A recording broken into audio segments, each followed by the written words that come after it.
Oi, gente. Esse vídeo deve ficar um pouco mais longo sobre o debate na Globo, porque eu pego minhas anotações, foram mais de 4 páginas de anotações. Eu, inclusive, tentei reduzir, né?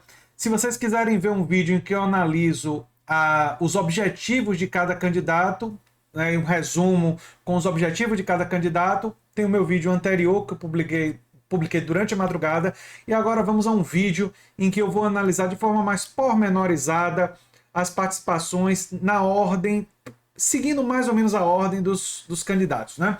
O Ciro ele começa questionando o que ele chamou de contradições econômicas e morais do governo Lula, concentração bancária e tal.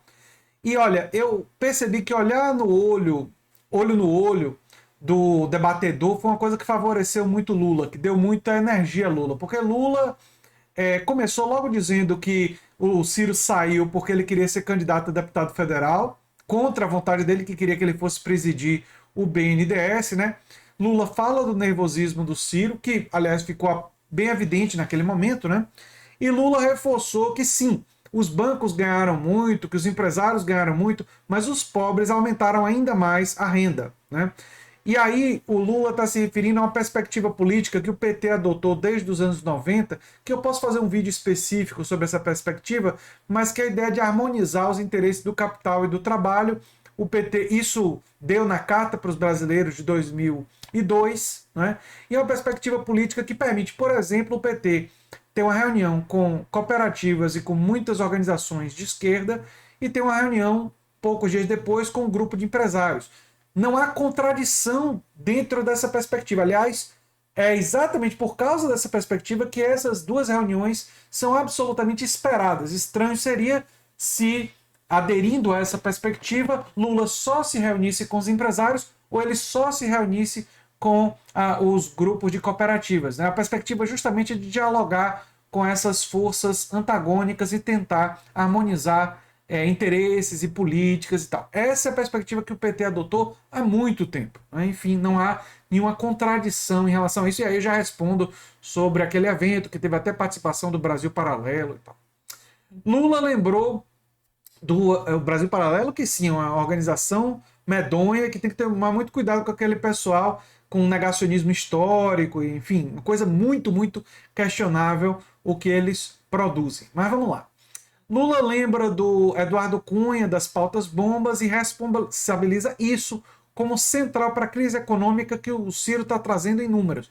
Então, o Ciro tenta mostrar os números totais das duas gestões do PT, os dois governos Lula, dois governos Dilma, e Lula diz: olha, realmente teve uma crise econômica, mas a crise econômica foi muito agravada, não só por eventuais erros da Dilma, que alguns ele já admitiu, não é? Mas aquela política de substituição, de industrialização e tal, que ele disse que foi um equívoco a estratégia utilizada pela Dilma, mas fundamentalmente pelas pautas bomba, né? Então ele utiliza isso. Lula foi muito inteligente no uso do tempo, porque ele deu uma primeira resposta não muito longa, e aí depois, e ele fez isso mais de uma vez. Aí ele deixava a pessoa comentar até o final, e aí ele tinha a última palavra, né? Foi uma utilização inteligente do tempo. O Kelman, candidato Kelman, padre de festa junina, cabo eleitoral do Bolsonaro, né? Fez o Bolsonaro repetir aquele mantra cheio de mentiras que eu já explorei no meu vídeo anterior, não vou repetir, né? E o Kelman falou da Agenda 2030, né? Da ONU, como se fosse uma teoria da conspiração, quando é uma agenda sobre desenvolvimento sustentável. Eu fico pensando assim, quem não sabe quem é o Kelman ou o que é a Agenda 2030 fica confuso quando escuta ele falando sobre isso, né? Lula se comprometeu a acabar com o sigilo de 100 anos, lembrou do peculato da família Bolsonaro, do dinheiro vivo e tudo mais, quando foi questionado sobre corrupção. É uma coisa que Ciro fez que eu quero aqui comentar. Ciro insistiu na tese de que o PT gerou o Bolsonaro.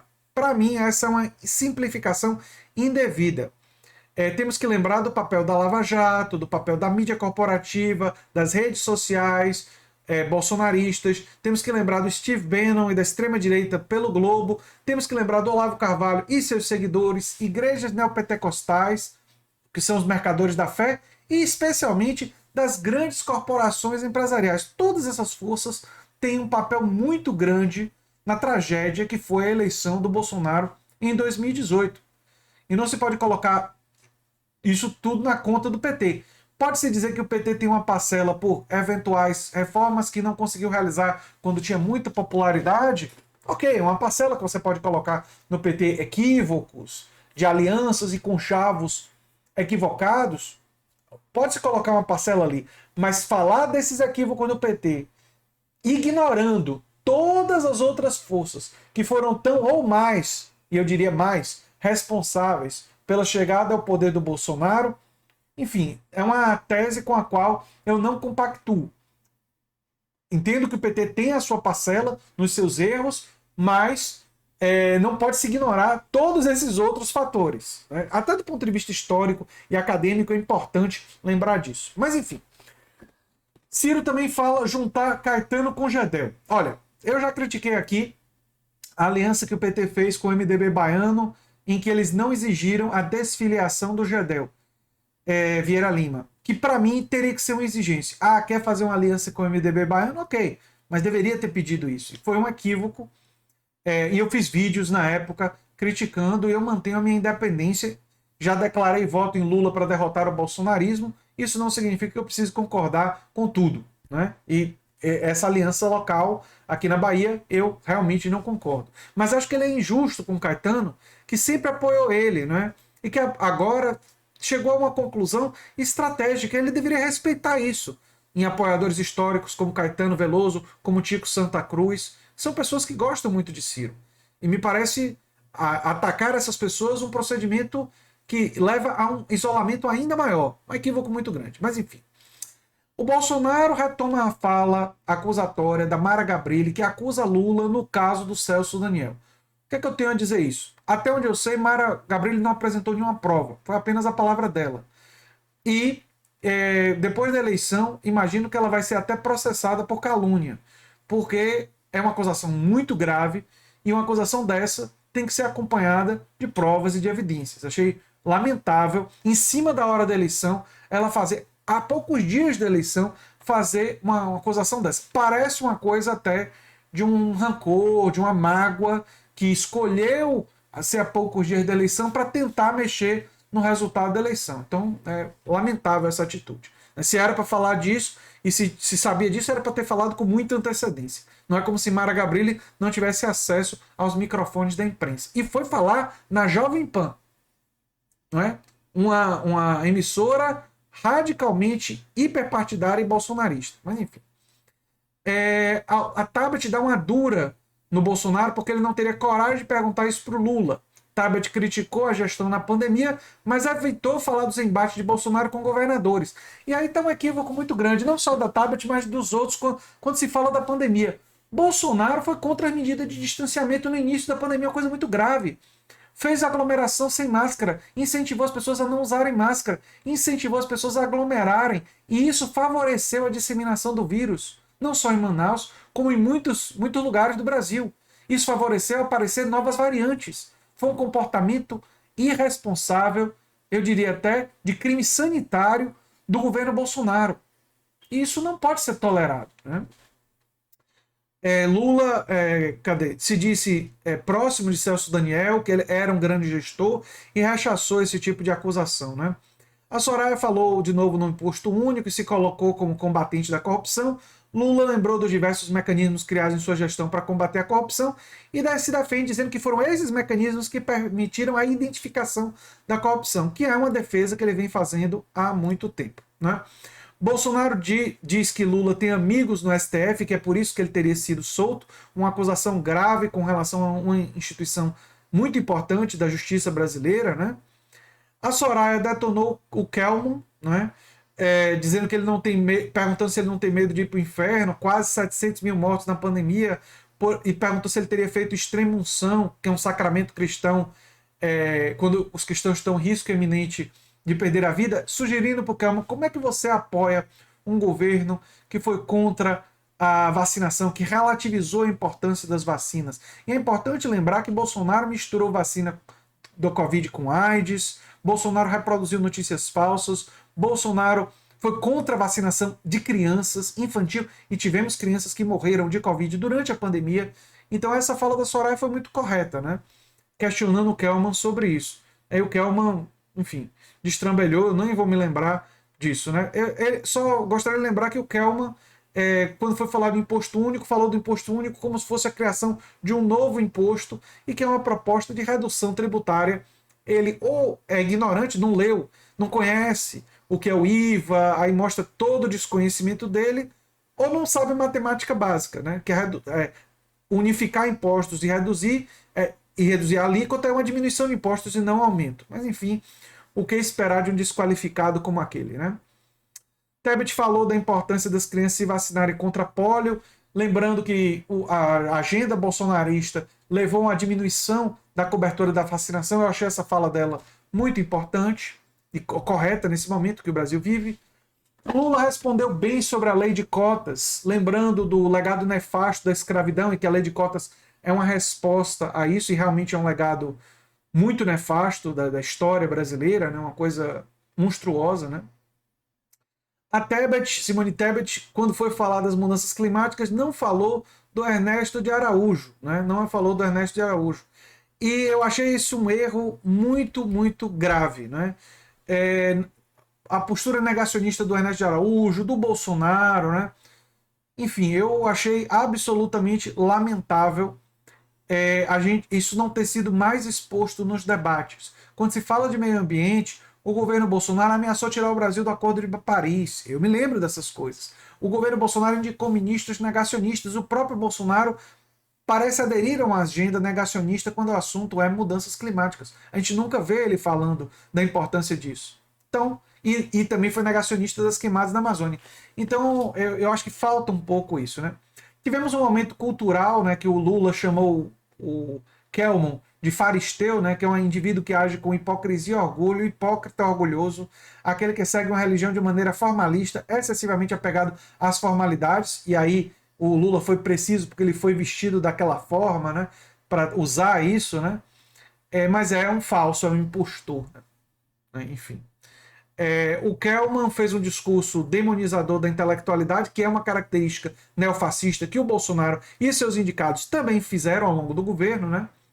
Ciro falou do seu programa de educação, do exemplo do Ceará, e quando foi questionado pelo Kelman sobre a doutrinação das universidades, a única coisa que o Ciro fez para desconstruir essa fala absolutamente preconceituosa e que ataca a intelectualidade, o que Ciro fez foi dizer que é mais lenda do que verdade essa doutrinação. Olha, Ciro, ok que você falou alguma coisa, mas foi muito pouco em defender pessoas como eu, que têm uma vida ligada a uma universidade, né? Para quem não sabe, eu fiz minha licenciatura e meu bacharelado em História na Universidade Federal da Bahia, meu mestrado em História Social na Universidade Federal da Bahia e meu doutorado em Saúde Pública no Instituto de Saúde Coletiva da UFBA.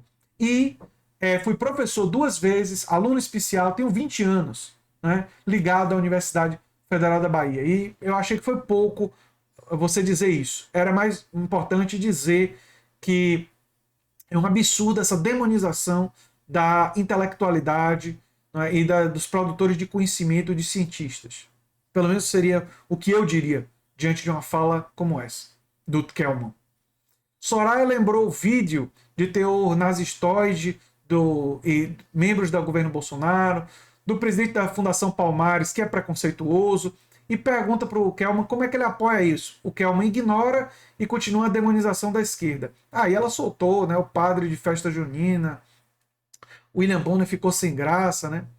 Lula, quando o tema foi agricultura e meio ambiente, ele destacou a agricultura de baixo carbono e se mostrou antenado nas questões ambientais. Inclusive, eu fiquei positivamente impressionado com o fato de Lula estar mostrando traquejo para falar de questões ambientais. Me parece que ele percebeu que tem uma parte significativa da população brasileira, especialmente na intelectualidade, que dá muita importância para isso, e ele dialogou com esses setores nesses momentos, né?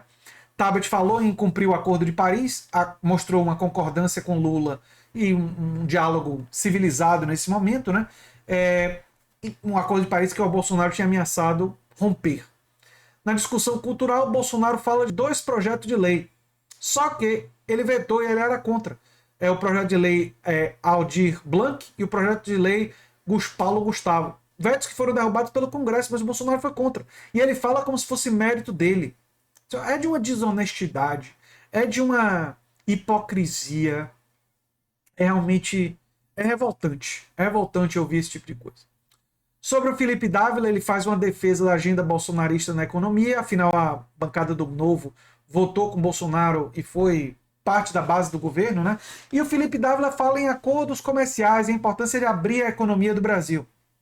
Para quem não sabe, esses acordos comerciais fazem parte da agenda das megacorporações transnacionais e que desejam reduzir barreiras alfandegárias para maximizar lucros, mesmo que isso leve à destruição das indústrias locais e ao que já vem acontecendo no Brasil, que foi um país que se desindustrializou, e mesmo que isso leve a um domínio de grandes corporações empresariais sobre economias dos países menos desenvolvidos e menos industrializados, como é o caso do Brasil. Então, o Felipe Dávila ali está reproduzindo uma agenda defendida pelas grandes corporações empresariais que defenderam que os Estados Unidos, por exemplo, assinasse o NAFTA, assinasse uma série de acordos comerciais, comerciais que, para quem não sabe um pouco da história dos Estados Unidos, destruíram ao meio-oeste industrial, desindustrializaram os Estados Unidos, muitos empregos industriais foram perdidos e foi apelando para esses empregos industriais, dizendo que iria trazer esses empregos de volta, que o Trump se elegeu e derrotou a Hillary Clinton. Porque a Hillary Clinton e o Bill Clinton, né, o Bill Clinton foi favorável a esses acordos comerciais e a Hillary Clinton tinha dito que esses acordos comerciais eram o padrão ouro dos acordos comerciais. E aquele pessoal que foi prejudicado por isso preferiu votar num farsante, num mentiroso, num impostor como Donald Trump, porque estava dizendo que iria fazer alguma coisa com relação a isso, do que votar em alguém que no passado, como senadora, tinha dito que aquele acordo comercial era uma coisa muito boa. Enfim, então é bom que a esquerda tenha clareza de onde vem a agenda desses acordos comerciais, né? Claro que eu não sou contra acordo comercial em princípio, mas esses acordos comerciais defendidos nesses parâmetros pelo Novo, eles vêm dessa origem de defender os interesses das megacorporações. Ciro ataca Bolsonaro pela corrupção generalizada, né? Lembrou de vendas altamente suspeitas, né? Lembrou do orçamento secreto. O Ciro e ninguém, vamos ser justos, ninguém no debate lembrou que o Bolsonaro teve seu veto mantido, o veto não foi derrubado, e foi o Bolsonaro que mandou um projeto de lei que restabeleceu o orçamento secreto, com a assinatura do Bolsonaro. Alguém devia ter levado uma cópia desse documento que está público no Estadão, né? No jornal Estadão, eles já publicaram esse documento. Deveria levar uma cópia desse documento e meio que esfregar na cara do Bolsonaro. Mas, infelizmente, ninguém fez isso. Eu estou fazendo aqui no meu canal, que é um canal no YouTube aqui, né? Não é tão grande assim, mas enfim, se vocês ajudarem a popularizar o canal e destacarem que eu estou fazendo esse trabalho, vocês ajudam que mais pessoas saibam disso. O Kelman, como eu disse, estava lá para colocar as pessoas mais religiosas contra o Lula, né? A Soraya perguntou ao Bolsonaro sobre o golpe, uma pergunta importante. Bolsonaro não respondeu nem sobre o golpe, nem respondeu se ele se vacinou. A gente sabe que ele não se vacinou, né? Defendeu a liberdade de não se vacinar. E essa relativização da importância da vacina está reduzindo a cobertura vacinal no Brasil. Quando questionado sobre privatizações, Lula aceitou que deixassem de existir as estatais deficitárias, mas defendeu as que entende como estratégicas, bancos públicos, Petrobras e outras, né? E é importante dizer que Ciro finalizou a participação dele com um pouco mais de equilíbrio. Eu não acho que esse debate vai modificar sensivelmente as intenções de voto. Eu acho que foi mais um espetáculo meio que engraçado e negativo, né? Engraçado porque é patético, né? É rir para não chorar. E lançou luz, talvez, sobre algumas coisas, demonstrou com mais clareza ainda a função de certas pessoas, né? Que o Felipe Dávila estava lá para promover o Novo, que o Kelman estava para tentar manipular os religiosos contra a esquerda, que o Bolsonaro estava lá para repetir mentiras. O Lula foi bem preparado para defender suas gestões em seu governo passado. O Ciro, que começou mal, pelo menos no final, fez a defesa do PND, e eu acho que se ele tivesse feito isso predominantemente ao longo de sua campanha, em vez de desembarcar no antipetismo, ele teria. Ele sairia maior do que vai sair desse processo eleitoral, né? A Soraya Tronic deu os memes do debate. A Simone Tebet, eu acho que se coloca até como uma possível ministra do governo Lula. Eu vejo essa possibilidade, né? E é isso. Esse foi o debate da Rede Globo. E tem esses meus 2 vídeos, esse mais ponto a ponto, que não deu para falar de tudo. Tiveram coisas que eu tive que cortar. Mas digam nos comentários coisas importantes que eu cortei, peço desculpas, mas foi muita coisa que aconteceu nesse debate da Rede Globo de televisão. Enfim, eu sou André Teixeira Jacobino, canal Nova Máquina do Tempo. E se você gosta do que a gente faz, se inscreve, dá um like, compartilha. Quem sabe vira membro ou apoiador do canal. Quem sabe faz um dos nossos cursos. Um abração e até o próximo vídeo. Tchau, tchau.